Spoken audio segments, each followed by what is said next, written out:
Hey, Sneak Peek, we're here with Craig Brewer, the director of the new movie Footloose, and Kenny Wormald, who plays the lead of Ren McCormick in the film.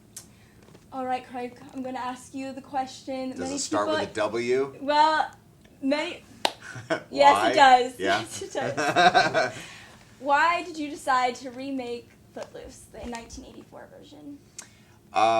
Well, I mean, I guess I have personal reasons why I personally wanted to do it. I knew that the studio, no matter what, was going to be remaking it. And I think I was like a lot of people that thought that it was probably going to be a bad idea, because I think a lot of people have a view of Footloose is that it's kind of a cheesy movie, that it's got, just a bunch of dance in it and everything. And so the head of the studio called me and he was like, I really want you to think about doing your version of it. Like, don't think about any of the iterations that you've been hearing about before. Like, don't worry about the stars that were attached. You can have a completely clean slate. And he knew that I was a huge fan of the original. As a matter of fact, if you see Hustle and Flow and Black Snake Moan, you can kind of see that there is a certain 80s movie aesthetic to them in terms of how music is used. It's like they're not quite musicals, and yet people think of them as music movies in their own way.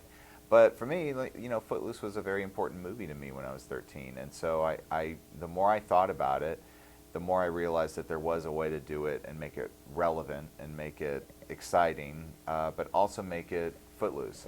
I wanted it to be a movie where people who saw and loved the original would watch it and feel special, feel like they knew what they were seeing in certain spots, but also we reorganized it a little bit and I think made it a little bit more potent for today.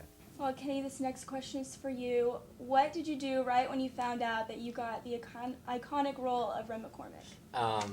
I was golfing with my friends, and I was, waiting for a call for like a week, and whether it's yes or a no. And I got the call, and it was a yes. So I chucked all my golf clubs, ran around the golf course screaming like an idiot, and then they were like, wait, come back. And they were like, you can't tell anyone for 4 days until Paramount releases the word themselves. And I was like, well, I just told this golf course and my buddies who I'm golfing with, and they were like, that's cool, just don't tweet it, don't Facebook nothing. But it was Father's Day the next day, so I called my dad and told my dad, but I told him not to tell Grammy or anyone or Facebook it because I might lose the gig, which wouldn't have probably happened. But it was an amazing. Because Grammy would have let everybody know. Grammy would have told everyone. Right. Yep. But that's what my Grammy would have done. Absolutely. That's what Grammy should do. Absolutely. Well, you also have an extensive dancing background. You've been dancing since you were 6, I believe. Yeah. What made you decide to move into acting? Well, just the opportunity. I did a film before this that went straight to DVD. It was called Center Stage 2, or Center Stage Turn It Up, as we called it. And that was kind of the first opportunity I had to, do a film.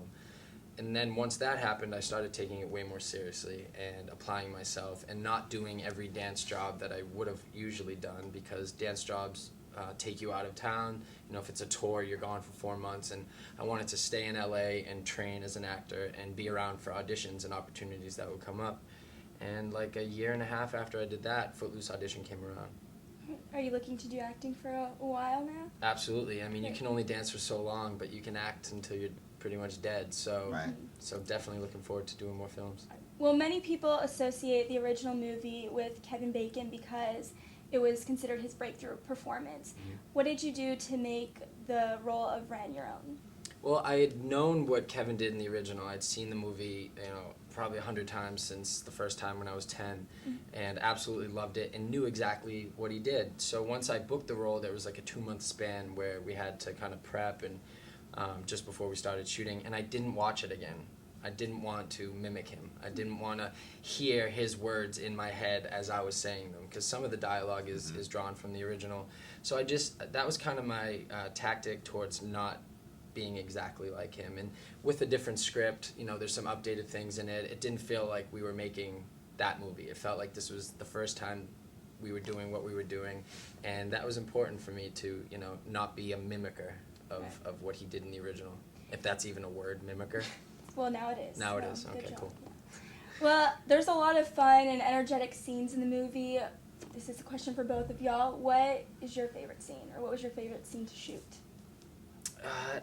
One of my favorite scenes is when I meet my friend, when Ren and Willard finally meet, because me and him are actually friends, and we had met during the audition process, but in that 2-month span that I'm speaking about, we hung out all the time and went out all over town and golfed, and we totally became friends. So shooting a scene with your friend is quite fun, and hopefully that camaraderie that we had you can see on screen. But I have to say the angry dance when I'm just beasting in the warehouse was pretty much the most fun part of the shoot. Beat the angry dance. I think for me, I think like directors, they talk about nailing an action scene or something like that. But I think a good kiss is hard to do, and I think we have a kiss in the movie between Ren and Ariel that when I see it, it's one of the most beautiful things I've ever photographed. And I mean, it's in front of the sunset and the way that the sun.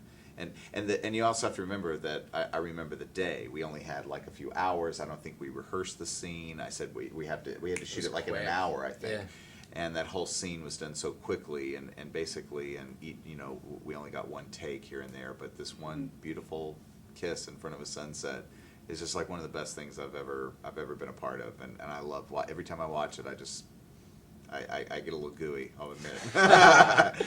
Yeah, it came together really nicely. I'm surprised y'all had such a short amount of time. Yeah. It was, like, With perfect. the sun setting right between it looks fake. People say it either looks like a heart in between you two or the map of Texas. I've heard that. Yeah. Really? Yeah. So Perfect. I Take the map brought of that up for you. Texas. Thank you. All right, one last question. Now, I'm not going to ask you to do routine, but can we see the Kenny dance? What is The it? Kenny move. What the was Kenny that dance Kenny move? move. You figured something out.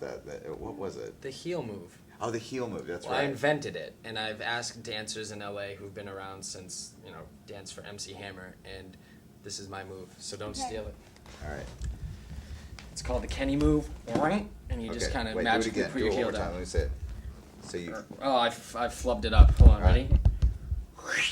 That's I got the Really Kenny good. move. I think it's That's going the to catch Kenny. on. Yes. I like Actually, it. some People can do kid it. stole it in a K-Swiss commercial, and they zoomed in on his feet, and I know his name. I won't say it, but I Well, know this who is you your are. chance. Yeah. We're coming. We're coming for you. All right, well, it was great talking with both of you. Thank you so much for sitting down with us. Yeah, thank you. Thank you. And I'm sure we'll see many more great things from y'all. Thank you.